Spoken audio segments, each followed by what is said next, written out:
The Society of Physics Students, SPS, is a national organization that encourages undergrads to get involved in physics. The students are the leaders. I'm just kind of the advisor. They tell me the sort of stuff they would like to do, and I help to get funding for it. Well, basically, I just supervise everything. I work with what's called the outreach program, which goes to teach others about physics who aren't necessarily physics majors, but just reach out and spread the teaching of physics.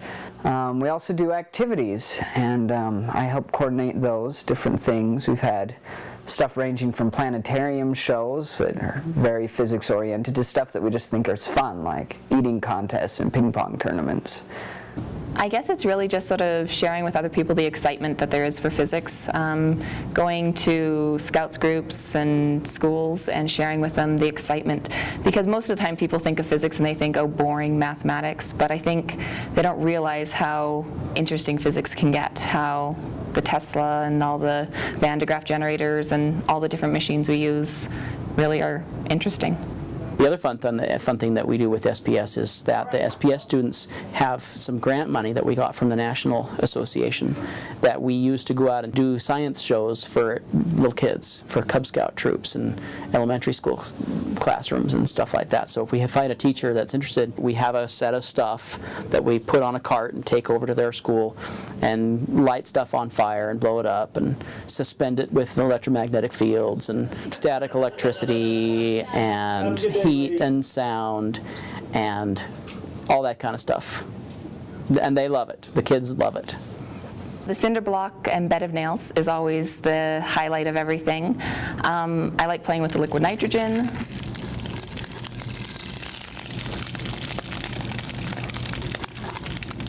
We do some microwave physics with a microwave oven and show some cool stuff that you can do in microwaves.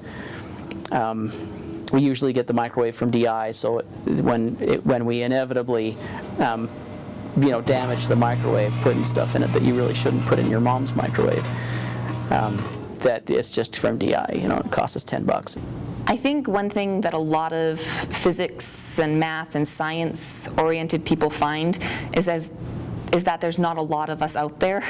And so having a place where you can go where everyone sort of is excited about physics and gets that same sort of feeling about it and sort of has that same sort of interest, and so it provides like people with similar interests and like minds. So yeah, I really enjoyed the social aspect of it. You feel comfortable. You feel like you're with people that are like you, and having a sort of an entry into that through SPS is really beneficial if you're thinking about a career in physics. In my position, I've gone and met with other SPS organizations, made some new contacts, met some new colleagues, so I have others that I've been able to network with and learn more about physics in graduate school, and we've talked about where to go and what to do, and so there's those friendships and the support that comes there. I've also gained a lot of leadership experience, working with other people, encouraging them to come to activities, putting together activities. Looks really good on a graduate school resume, of course, that you're an active member of SPS. There was a study that was published in the Physics Today that said what good physics departments have. And they went through and they looked at all these successful physics departments and said, what do these guys have in common? And one of the things that they all had in common was an active SPS group.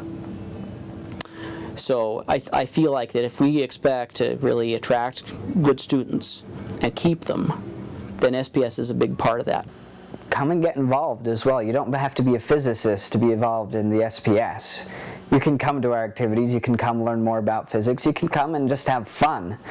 Physics isn't just about like the classroom mumbo jumbo that everyone talks about. Like, it's not just quantum physics and all those different areas, but there's actually real life scenarios and real life situations that everyone encounters. And so I think I would want non-physics people to realize that there's physics in their everyday life.